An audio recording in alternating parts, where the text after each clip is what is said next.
Բարև ձեզ հարգելի հայրենակիցներ, այսօր Իրավունք TV-ի ուղիղ եթերում հյուրընկալել ենք հայտնի աստղաբան, հոգեբան Դանիել Սարգսյանին։ Բարև ձեզ Տիկին Սարգսյան, շատ շնորհակալ ենք մեր հրավերը չմերժելու եւ մեր տաղավարում հյուրընկալելու համար։ Ես էլ եմ շնորհակալ բարբերաբար ինձ հետ կապ հաստատելու, իմ կանխատեսումներին վստահելու համար։ Փոխադարձաբար։ Տիկին Սարգսյան, նախ անդրադառնանք այս պահին ինչ է կատարվում, մենք գտնվում ենք խավարման միջանցքում, ինչ սպասել այս միջանցքում, ինչ գայթակղություններով, լարվածություններով եւ անակնկալներով էլի խավարման միջանցքը եւ մասնավորապես ինչպես այն կանդրադառնա Հայաստանի Հանրապետության վրա։ Ահա, խավարումները արդեն մոտ 2 օր է մեկնարկում են, ամսի 14-ից կշեռք եւ խոյ առանցքում, բայց արևի խավարումը այս ժամանակահատվածում ամսի 14-ի կշեռքի կենդանակերպում է տեղի ունենալու, միջանձնային գործընկերային հարաբերություններ, մարդը իր շրջապատի հետ, այսպես կարող եմ նշել, լարվածություն կարող է լինել, հիմնականում հաղթում են նրանք, ովքեր նախահարձակ են, չեմ ուզում նշել այդ բառը, բայց այդպես է, կշեռքների համար անբարենպաստ է, նրանք տեղից հենց մի փոքր ավելի ներդաշնակության են ձգտում, ավելի հանգիստ են, նրանց համար այդ դաշտը պահելը մի քիչ ավելի դժվար է լինել, որտեղ իջնող հանգույցն է այդտեղ։ Ընդհանուր առմամբ այս խավարումները իրենք ազդեցություն ունեն խոյ, խեցգետին, կշեռք եւ այծեղջուր կենդանակերպերի ազդեցության տակ ծնվածների վրա, արդեն մի քանի ամիս է այդ բարձրացող հանգույցը խոյում է եւ այս մոտակա ամիսներին առավելապես սեպտեմբերին էր նկատելի արդեն խնդիրներ կային միջանձնային հարաբերություններում, եղավ որ բաժանումներ, շատ էին բաժանումները, կոնֆլիկտները, եթե դա տեղի պետք է ունենար այն անձանց կողմից, ովքեր ինձ մոտ խորհրդատվություն էին վերցրել, փորձեցինք երկարացնել այս ժամանակահատվածը, այո, եւ մի քիչ ուղղակի ժամանակ տալ, հասկանալով, որ դեռ այս լարվածությունը կարող է շարունակվել ապրիլի 8-ը, ապրիլի 8-ին է խավարում կա եւ դեռ 24 թվականի հոկտեմբերի 2-ը։ Փաստորեն այս խավարումները դեռ առկա են միջանձնային հարաբերություններում, այսպիսի մի բան, որ մոտակա ժամանակահատվածում միացան նաեւ զույգերը, ստիպողաբար էր թե ինչպես աղջկա քարտեզում նա ստիպված պետք է տեղափոխվեր արտերկիր ամուսնու մոտ, որտեղ ավելի այնտեղ ապահով էր, նրանք գտնում էին այս պահին Իսրայելում։ Այո, չէր ցանկանում, բայց այդպես էր, որովհետև իր քարտեզում հանգույցները այդ կշեռք կենդանակերպը 9-րդ տան էր, իսկ 9-րդ տանը դա պարտադրված արտերկիր գնալու օտարացման, օտար երկիր գնալու հարց էր։ Այսինքն Տիկին Սարգսյան ռիսկի գոտում են խոյ, խեցգետին, կշեռք, համաստեղության տակ գտնվող նշանները։ Մենք կենդանակերպերով ենք աշխատում, որտեղ համաստեղությունները նրանք հին ժամանակներում մի քանի հազարամյակ առաջ են եղել, չնայած արևելյան աստղաբանության մեջ դեռ աշխատում են։ Մենք կենդանակերպերով արևի տարեկան պտույտ էկլեկտիկայում յուրաքանչյուր 30 օրը համարյա 30 աշճան արև մտավ խոյի կենդանակերպ, արդեն այնտեղից վերցնում է խոյի էներգիան, ավելի իմպուլսիվ են, ակտիվ են, հետո ցուլի կենդանակերպ արդեն ֆինանսական այդ ռեսուրսների դաշտում է։ Ահա, կենդանակերպից, այո, այդ 4 կենդանակերպներն էին, դուք մեկին մոռացաք նշենք, նորից ասեմ, խոյ, խեցգետին, կշեռք եւ այծեղջուր։ Իրենք են ներընտանեկան միջանձնային, նրանք ովքեր նաև ունեն վերջերս ինձ դիմեցին խեցգետնի կենդանակերպի ազդեցության տակ ծնված զույգեր, որոնք բազմանդամ ընտանիք են, նախորդ հաղորդումներում էլ նշել եմ, որ արդեն 4-րդ բալիկին են սպասում, բայց շատ բուռն քննարկումներ էր գնում նրանց տանը, որ ստիպված պետք է արտերկրից վերադառնան Հայաստան, բայց դա ուղղակի հնարավոր չէր, քանի որ նրանց մոտ թղթաբանության մեջ խնդիր է։ Եվ ընդհանուր աստղաբանության մեջ, երբ որ մենք դիտարկում էինք այդ դաշտը խեցգետիների համար այնքան կարևոր է, որ նա ուղղակի մայրցնողի պատճառով այսպես խնդիր կար, տանը խնդիրներ կար, հենց խեցգետնի 4-րդ տունն էր գալիս դա, եւ նրանք ստիպված պետք է գային։ Այդպես լինում է խնդիրներ, պետք է կարողանան ուղղակի երկարաձգեն, բայց գիտեք ինչու՞մն է հարցը հարգելի Իլոնա, ուրեմն այդ խնդիրները կարան պարբերաբար ձգվեն, մի քանի ամիս ձգվեն, որովհետև իրենք ունեն այդ բարդ մոլորակային դիրքավորումները։ Խավարումները դրանք էներգետիկ հոսքեր են, բացվում է այդ դաշտը։ Ուրեմն այդ բարձրացող հանգույցը դա արևի եւ լուսնի ուղեծրերի հատման կետն է, այդ էներգետիկ պորտալը բացում է, կարծես այն ինչ հավաքվել է ժամանակի ընթացքում միանգամից այսպես դուրս է գալիս, այո։ Եվ արեգակի խավարումը հիմնական սոցիալական, քանի որ արևը տղամարդն է, արական բնույթ ունի սոցիումում, ընդհանուր միջազգային այդ տենդենսներն է բերում եւ պատահական չէր հենց Իսրայելի վրա հարձակումը Համասի կողմից, ճիշտն ասած, ես կանխատեսումներ արել եմ եւ պատերազմի համար եւ ընտրությունների համար եւ Թուրքիայի ընտրությունների եւ Էրդողանի դեպքում ինչու՞մն էր հարցը, ես սարսափում եմ, երբ ամսի 6-ի 7-ի հոկտեմբերի 6-ի 7-ի քարտեզը դիտարկում եմ, որովհետեւ այն հենց մեր Հայաստանի քարտեզի այսպես սահմանների պետականության բնակչության այդ ոլորտում էր եւ ամսի 6-7-ը շատ բարդ դիրքավորումներ կար եւ այդ բարդ դիրքավորումը միևնույն է այն ինչ որտեղից, քանի որ խավարում է, այսպես ինչպես է լավան ժայթքում, չէ, բացվեց այդ իրավիճակը եւ ահա այդ ամենը տեղի ունեցավ Իսրայելում մեծ ուրախությամբ, այսպես նշում եմ, նաեւ ես ինքս կարծես մի փոքր հանգստացա, որ մեզ մոտ առանձնապես դեպք տեղի չունեցավ, բայց ասեմ, որ այդ ամենը ուղղակի սանձահարել սանձել էին նրանց գերտերությունը, թե չէ մեծ հաճույքով անպայման մեր թշնամիները, անպայման մանավանդ Խեցգետինը, դա նաև բնակչությունը, բնակելի տարածքը եւ նաև այն ջրային ռեսուրսներն է։ Իսկ մենք գիտենք, որ եւ Ադրբեջանում եւ Իսրայելում ջրային ռեսուրսների մեծ պակաս կա եւ այն ռազմավարական դիրքերը, որ նրանք վերցնում են, հիմնականում տեսնում եք Սև լճի մոտակայքը, այսպես շահարկում է լինում Սևանա լիճը, որովհետեւ Ադրբեջանում նշում են, որ տնտեսագետներ, որ նրանք այնքան ջուր են լցրել այդ հորերը նավթի, երբ որ ջուրը լցնեն, ահա դուրս է գալիս նավթը դուրս եւ մեծ պակաս ունեն եւ մեծ մտավախություն կար, որ զանգվածային Խեցգետինի բնակչությունը այդ ոչինչ կարող էին անել, այս անգամ ուղղակի խուսափեցին։ Արխիվում նաև ունենք հոկտեմբերի 28-ին լուսնի խավարումը, ինչ սպասել այդ ժամանակաշրջանից եւ արդյոք կրկին փաստորեն շարունակում են ռիսկի գոտում գտնվել այդ 4 կենթանակերպի նշանները եւ առհասարակ այդ ժամանակաշրջանում ինչից խուսափել եւ ինչից ձգտել։ Ինչն է հետաքրքիր, սիրելի Էլոնա, որ ուրեմն եթե խավարումների այս միջանցքը նաև արև լուսինը ներառված է կշերքի կենթանակերպում մոտավորապես 21-22-23 այդ աշճանների վրա, իսկ լուսնի խավարումը ավելի շատ կենցաղային խնդիրներ է բերում, կենցաղային, լուսինը գիտեք, կենցաղն է, բնակչությունն է, գինն է, ներաշխարհն է, ինչ հետաքրքիր է, որ ամսի 28-ի խավարումը ես դիտարկում եմ, փաստորեն հանգուցնելը կլինի մոտավորապես 24-55 աստիճանի վրա, բայց խավարումը տեղի ունենալու կարիճ եւ ցուլ առանցքում։ Այսինքն միջանձնային հարաբերությունների վրա կարող են ազդել, այո, ֆինանսական խնդիրները եւ այդ օրը լուսինը լինելու է ուղղակի արեգակը կլինի կարիճում, լուսինը ցուլում, մոտավոր համարյա թե 5 աստիճանի մոտակայքում է լինելու, ուրեմն խնդիրները 5 աստիճան կարիճ եւ ցուլ դա գալիս է եթե ցուլ է ապրիլի 25-ի մոտակայքում, եթե կարիճը հոկտեմբերի 25-ի, 23 կարիճը մի քիչ ավելի ուշ է սկսում, ջրհոս եւ առյուծ կենթանակերպեր, նաեւ քանի որ ֆիքսված խաչն է, փաստորեն այդ միջանձնային խնդիրները ավելի այսպես կակտիվանան ֆինանսական ֆոնի վրա, բանկային համակարգն է, մենք այստեղ դիտարկում ենք նաև Մարսը պետք է լինել, այո, կարիճի կենթանակերպում Մարս, Մերկուրին սուր կոնֆլիկտներ, խոսակցություններ այդ թեմաներով հնարավոր է բանկային այդ իրենց ֆինանսական հարցերը չկարողանան լուծել զույգերը եւ այդ ֆոնի վրա ուղղակի ավելի բարդանան խնդիրները, միջազգային խնդիրները։ Եվ մենք մի կարևոր դիրքավորում ունենք, դա նոյեմբերին է, նոյեմբերի 19-ի մոտակայքում, մեկ շաբաթ առաջ, մեկ շաբաթ հետո, բայց այդ նոյեմբերի 19-ը բարդ մոլորակային դիրքավորումներ կրկին ձևավորվում է մեկ քարտեզում, ռազմաքաղաքական իրավիճակն է, հուսանք, որ մենք չենք ունենա խնդիրներ եւ մեր թշնամիները նախահարցակ չեն լինի, բայց այսպիսի մի բան,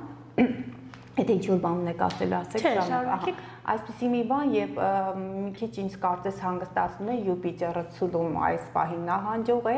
իսկ ցուլը դա պարենն է, Յուպիտերը այդտեղ ցուլի կենթանակերպը շատ կարևոր է Ադրբեջանի քարտեզում, այստեղ հենց ամեն տեղ էլ մանավանդ այնտեղ լուսինն է ցուլում գտնվում, իրենք հավաքում են զենք, զինամրթեր, ուրան, այնտեղ Մարսը կույսում շատ հետաքրքիր դիրքավորում ունեն, իրենք Մարս, Սատուրն, Տրիգոն ունեն, Մարսը կույսում դա ծառայությունն է, դա բանակն է, Սատուրնը ջրհոսի կենթանակերպ նորագույն տեխնոլոգիաներով հագեցած եւ ես կարծում եմ, որ իրենք ուղղակի ժամանակ են շահում հունվարից հետո որոշակի գործողությունների դիմելու համար այստեղ շատ կարևոր է գերտերությունների դերը նոյեմբերի կեսերին մի քիչ լարումներ կան ես ուղղակի նշում եմ քարտեզի լարվածությունը եւ կան հերոստատիտողներ հետևորդներ կարծես թուղթուգրիչը այսպես վերցրած գրում են այս բանը չկատարեց այն բանը հարգելիներս ուրախացեք որ չի կատարվել ուղղակի որովհետեւ դրանք մենք հաշվում ենք առավելապես տեսնում ենք բարդ մոլորակային դիրքավորումներ ինչպես տեսնում են եղանակի տեսության այդ մասնագետները կարող են տեսնել որ արևելքից գալիս են տաքոթային զանգվածներ կամ հարավից գալիս են ցուրտ օդային զանգվածներ մի քիչ կոպիտ է այդ համեմատությունը բայց այդպես է հիմա թե մենք ոնց կդիմակայենք կամ մեր կոմպոնենտները, մեր թշնամիները ինչպես կարող են վերաձևակերպել եւ օգտագործել այդ էներգիաները, դա արդեն կախված է իրենցից։ Տիկին Սարգսյան, անդրադառնանք նաև մեր թշնամիներին, մենք տեսնում ենք, որ թշնամական Ադրբեջանը շարունակում է, Արցախը օկուպացնելուց հետո այսօր արդեն մեծ ախորժակներ ունի նաև հայ-ադրբեջանական սահմանի վրա եւ այդ ախորժակների մասին բարձրաձայնում է առանց երկմտելու, ինչ սպասել հայ-ադրբեջանական սահմանին եւ արդյոք այդ նոյեմբերին արկա լարվածությունը, որը երևում է քարտեզների վրա, կարող է վերածվել լայնամասշտաբ ռազմական գործողությունների։ Ինքը ֆակտորը այդքան մեծ չէ, բայց հարգելի իրենք օգտագործում են մոլորակային դիրքավորումները ըստ իրենց նախասերությունների, ըստ իրադրության։ Այդտեղ ուղղակի կարող է փորձել, այնտեղ մեր Մարս մոլորակն է գտնվում, Մարսը Հայաստանի բանակն է, մեր քարտեզում լարված դիրքավորումներ կան, բայց հենց այս վերջին խավարումը կարծես մի փոքր այդտեղ նշան է տալիս այս դիրքավորումները նայեմ,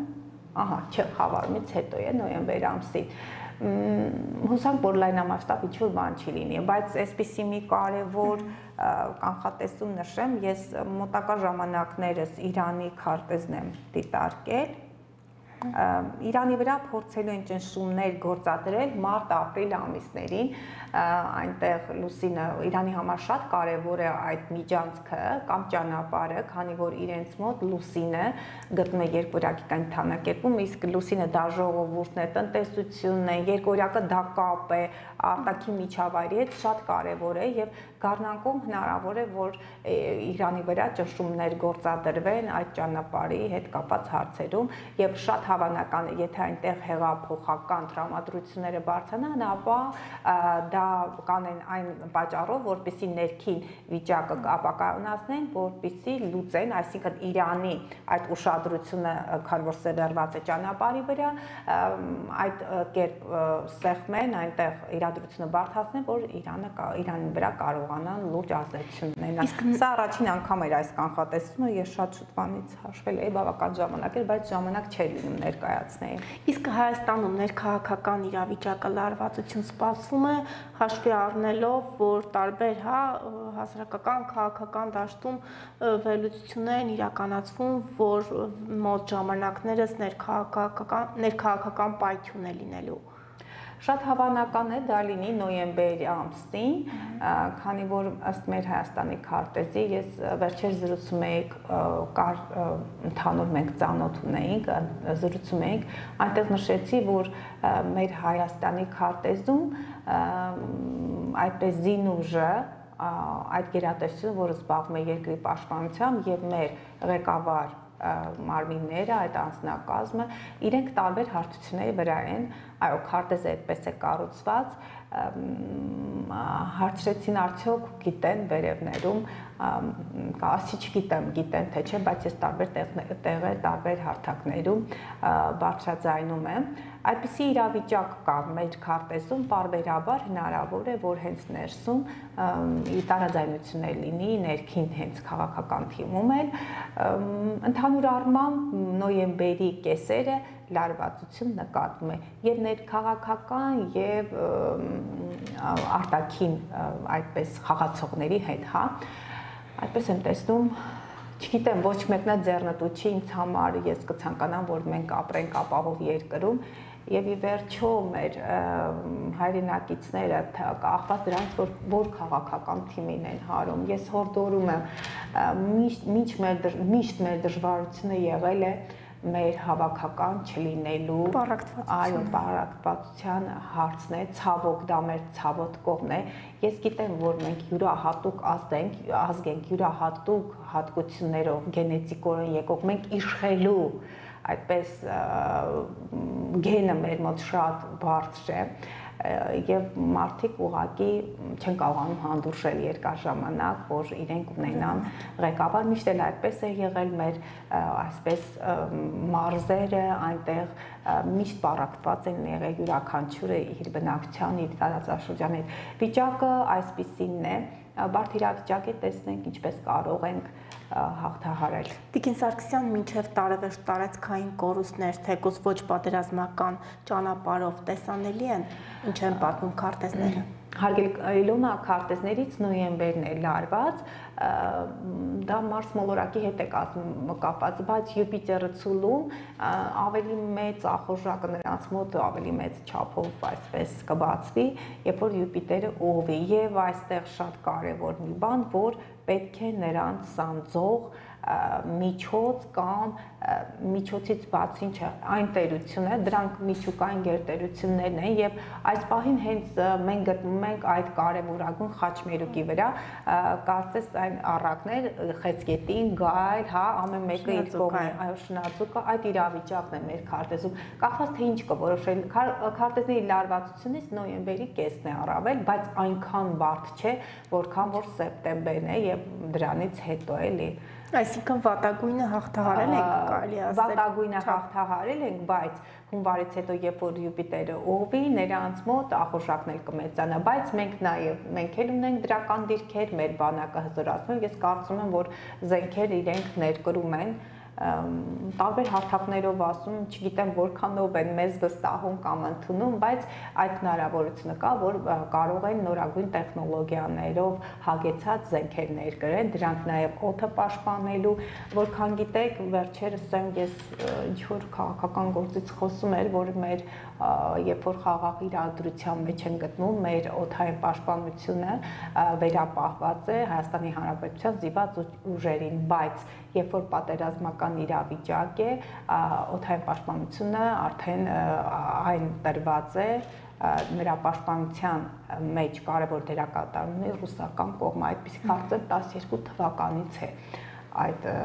պայմանագիրը կնքվել, որքան գիտեմ, բայց հավաստի տեղեկություններ։ Այդպես, եթե պետք է մենք զինվենք, պետք է զինվենք եւ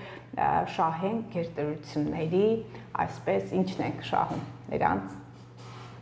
վստահություն չէ, թե որքան շահեկան ենք մենք նրանց համար այս պահին։ Տիկին Սարգսյան, մենք տեսանք, որ սեպտեմբերի 19-ի սադրանքը ըստ էության հայաթափեց ամբողջությամբ Արցախը եւ այսօր կարելի է ասել, որ առհասարակ փակվեց հայկական Արցախի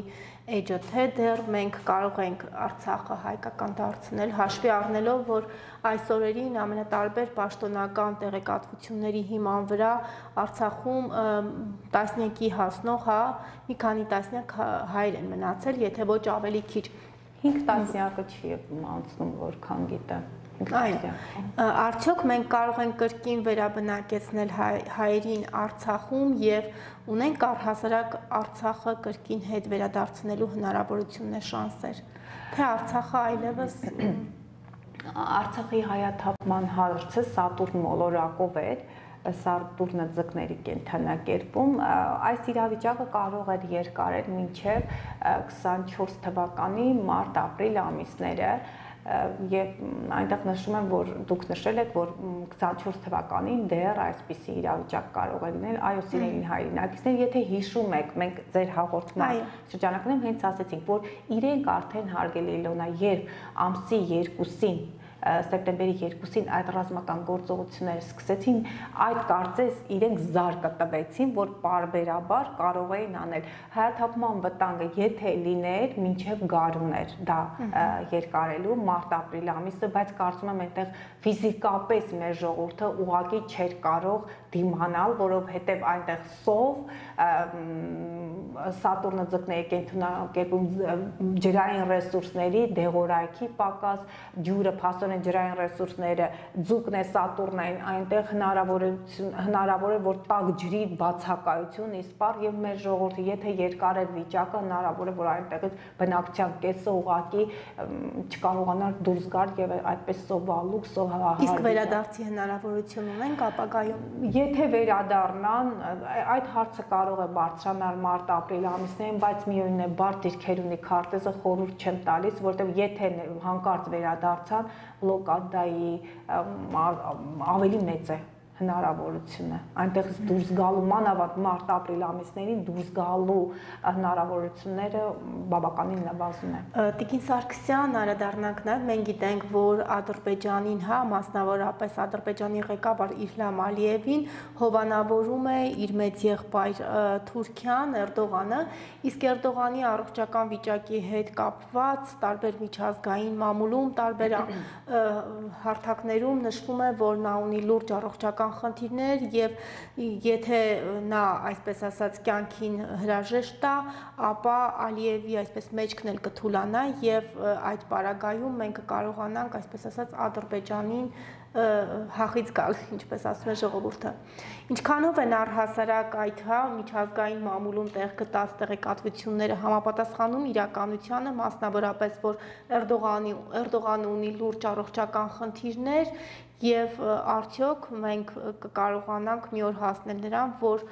այնինչ արեց Ադրբեջանը, նույն կերպ վարվենք մենք նրանց հետ եւ հետ վերադարձնենք մեր կորսված երկիրը։ Էրդողանի առողջության հետ կապված, քանի որ հարցը համապատրաստից էր, սիրելի Իլոնա, բայց որքան իմ հիշողությունը չի դավաճանում, նա ձկների կենդանակերպում բարդ մոլորակային դիրքավորումներ կար, Արեգակով էր այնտեղ, իր առողջության հետ, պատահարացման հետ կապված մարտ-ապրիլ, մայիս, մարտ, փետրվար, մարտ-ապրիլ այդ ամիսները Սատուրնը գտնվելու է ձկներում, առողջության պատահարացում կարող է լինել, իրեն հենց որ տեսնում եք քայլում է բավականին մի հարած,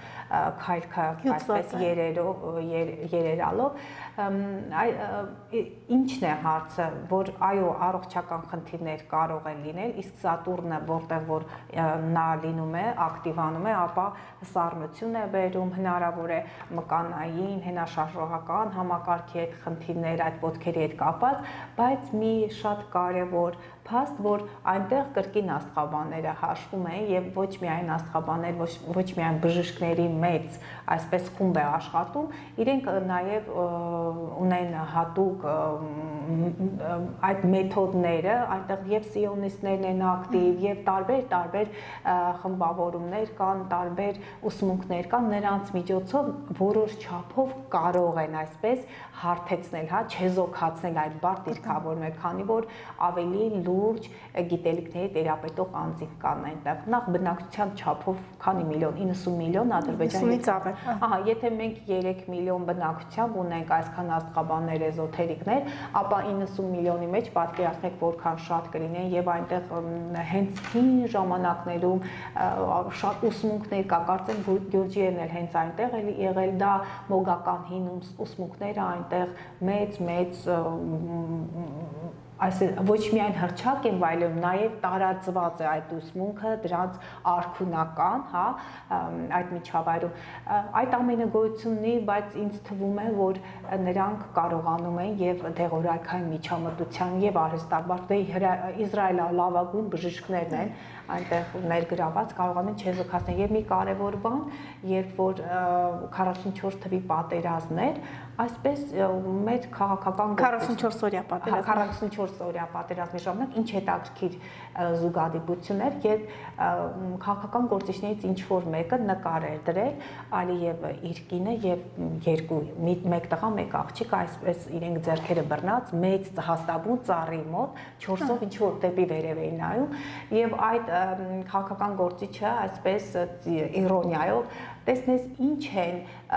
խմել թե օգտագործել իրենք, որ այսպիսի բան են անում, հա, կեցվածք եւ չէ, իրենց ուղակի երևում է։ Եվ շատ պատահաբար մեկ ուրիշ հայեզոթերիկի էջում ցավոք այդ նկարները չեմ կարողանում գտնել, այնտեղ նշած էր, որ դա հին դրույդների ծիսակարգ է, հին ընտանիքը, հողը, հայրենական հողը ամուր պահելու այդ հաստաբուն ծառին, այդ 4-ով, հետաքրքիր երկու էջերում էլ ինձ վերեցի եւ ես հասկացա, որ այն ամենը ինչ որ իրենք անում են, ճիշտ է քաղաքական դաշտում այդպես ծիծաղելու կամ զվարճանալու տեղիք էր, բայց նույն նկարը ես հանդիպեցի երկու տեղ։ Այդ մասնագետը նշեց, որ դա հին դրույդների ծիսակարգ են անում հայրենիքը, ընտանիքը, օջախը ամուր պահելու համար։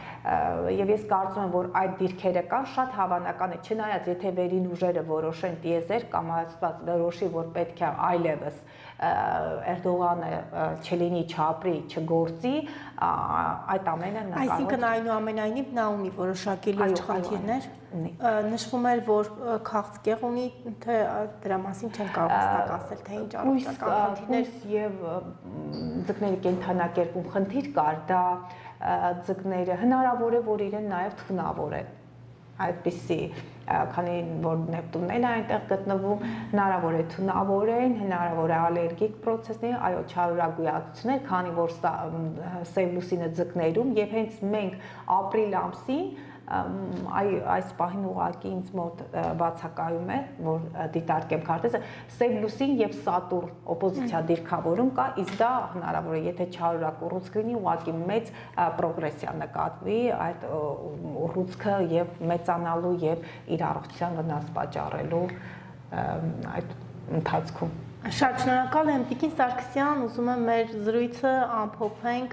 այսօր հասարակությունը շատ հաճախ կարծում եմ նաև մեր հետևորդները հիմա լսելով մեզ շատ հաճախ աստղաբանին փորձում են նմանեցնել, չգիտեմ, գուշակի, չար մոգություն, սև մոգություն կատարողների հետ, կուզենամ հա դուք որպես աստղաբան, հոգեբան այդ հարցին սպառիչ վերջնական պատասխան տանք մեր ուղիղ եթերի ընթացքում, գուցե այդպես կարողանանք կոտրել այդ կարծրատիպը եւ ի վերջո հասարակությունը կարողանա տարբերել սև մոգությունը իրական աստղաբանությունից։ Հարգելի Իլոնա, չեմ զբաղվել մոգությամբ, չգիտեմ դա ինչ է, նույնիսկ ծիսակարգերը, չգիտեմ ինչպես են տեղի ունենում, չնայած համացանցը բաց է, բոլորը կարող են դա դիտարկել, տեսնել։ Ինձ դա չհետաքրքրող ոլորտ է, յուրաքանչյուրը զբաղվում են իր ոլորտով, աշխատում են, բայց աստղաբանությունը դա գիտական մոտեցումն է, ճիշտ է, աստղագիտությունը դա մոլորակների ֆիզիկական այդ պտույտն է, նրանց ընդհանուր ազդեցությունները եւ այլն, հա, նա կարող է երկրի վրա ֆիզիկական ազդեցություն է, բայց անձի վրա նրանց ազդեցությունը բացատրվում է աստղաբանությամբ, այս գիտությամբ բոլորը հենց այս պահին ովքեր ինձ լսում եք, Google-ում գրեք Անանիա Շիրակացի եւ դուք կտեսնեք Անանիա Շիրակացի կազմած քարտեզը 7 դասական մոլորակներով, իրենց հին անվանումներով, նրանք այդ 12 կենդանակերպերում կանգնած են, հին անվանումներով, նրանք փոխազդեցություններ ունեն իրար հետ, այդ մոլորակային փոխազդեցությունները հստակ ազդեցություն ունեն մարդկանց վրա, սա ես ձեզ ասում եմ մոտ 10-15 տարի առաջ այդ ամենը հատուկ բանաձև էր կամ մաթեմատիկական բանաձև էր, եւ դու մարդու ծնված վայրի տեղանքը, ժամային գոտիները, նաեւ լայնություն, երկարություն հատուկ բանաձևի միջոցով գտնում ես մոլորակի դիրքը կենթան։ Այն ժամանակ այդ աստղաբանները աշխատել են ձեռքով հաշվարկների միջոցով, դրա համար նրանք արքունիքում են եղել եւ հասանելի է եղել շատ քիչ մարդկանց, որովհետեւ ժամանակը քիչ է եղել այդ հաշվարկների համար։ Իսկ այս պահին արդեն թվայնացման ենք անցել մոտ, այդ հաշվարկները ուղղակի կատարում է համակարգիչը, բայց արդեն 12-13 տարի ես այդ ծրագրով աշխատում եմ, այն գիտությունն է, բոլոր տեղերում նույն հարցն են տալիս, եւ որևէ առնչություն չունի, գիտեք ինչպես, եթե այսինքն դուք ֆիզիկա, մաթեմատիկա, այդ բանաձևերը կան, չէ, անում ենք այդ ամենը, համեմատեն ֆիզիկա, մաթեմատիկան կան, բայց քիմիան փորձեր են, չէ, կատարում, հա, փորձաքննության արդյունքները դրան գրանցում են, ոնց որ ֆիզիկա, մաթեմատիկան համեմատենք ալխիմիայի հետ, հա, այն ժամանակ հին ժամանակներում ինչ են արել, փորձել են ոսկի գտնել եւ այլն, չէ, իրենք տարբեր հարթություններում են, կարծում եմ, որ այդ բարդ մաթեմատիկական հաշվարկներով իրենք չեն զբաղվում։ Ուղղակի այս պահին հումանիտար կրթություն ունեցող մարդիկ կարող են զբաղվել աստղաբանությամբ, որտեղ հաշվարկները կատարում է այդ համակարգիչը, դուք ուղղակի պետք է լավ սովորես, պետք է տիրապետես այդ ամբողջ ինֆորմացիային, դիրքավորումների եւ կանխատեսման տարբեր մեթոդների միջոցով ուղղակի կանխատեսում կատարես։ Եվ Տիկին Սարգսյան, վերջին հարցը թերևս հնարավոր է աստղաբանության միջոցով ձերբազատվել սևմոգությունից։ Ես այսպես մի կարևոր ուսումնասիրություններ եմ կատարել, այո, քարտեզները երբեմն ցույց են տալիս մարդու մոտ այդ սևմոգության փաստը, որտեղ կարող է, որ ոլորտում կարող է արձանագրվել, ովքեր կարող են դա անել, քանի որ մի քիչ կրկին նշում եմ, որ ես ճիշտ ասած ցուլ եմ կենթանակերպով, ցուլը մինչև չշոշափի, չփորձի, այսինքն անհատական պետք է, անհատական քարտեզում լինում է, բայց որքան էլ որ փորձում եմ չհավատալ այդ սևմոգությանը,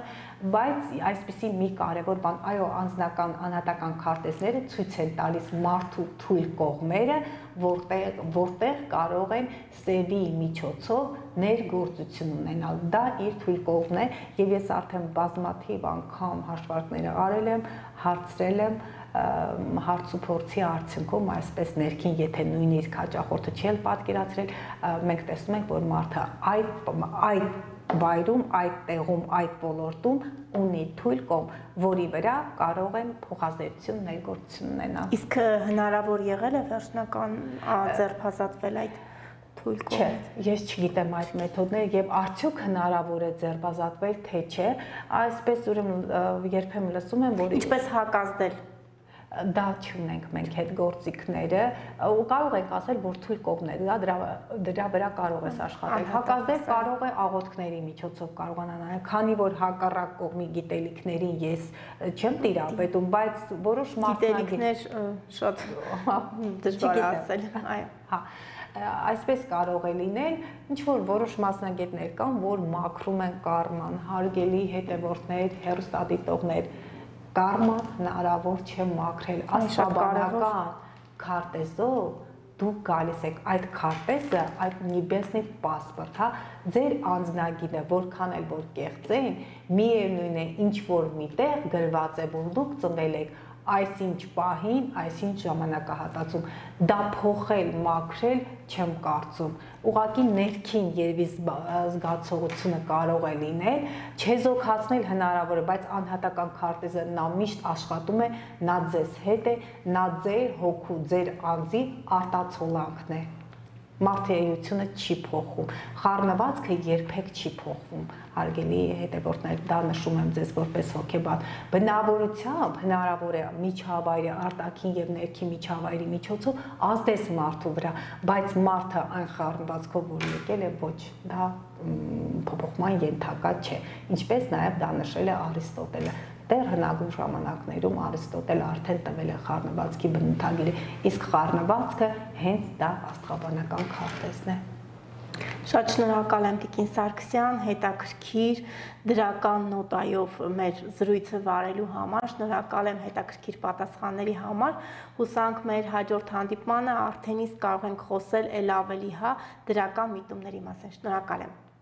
Ես էլ եմ շնորհակալ, այո, հուսամ սիրելի հետևորդներ, ինչ որ մի փոքր բացասական դիրքավորում նշելիս Իլոնայի հետ խոսում ենք, որ շատ դժվարությամբ եմ այդ ամենը ասում, բայց ինչևէ պետք է նշենք, որ լինենք զգոն եւ հավաքենք մեր ուժերը դիմակայելու համար։ Շնորհակալ եմ։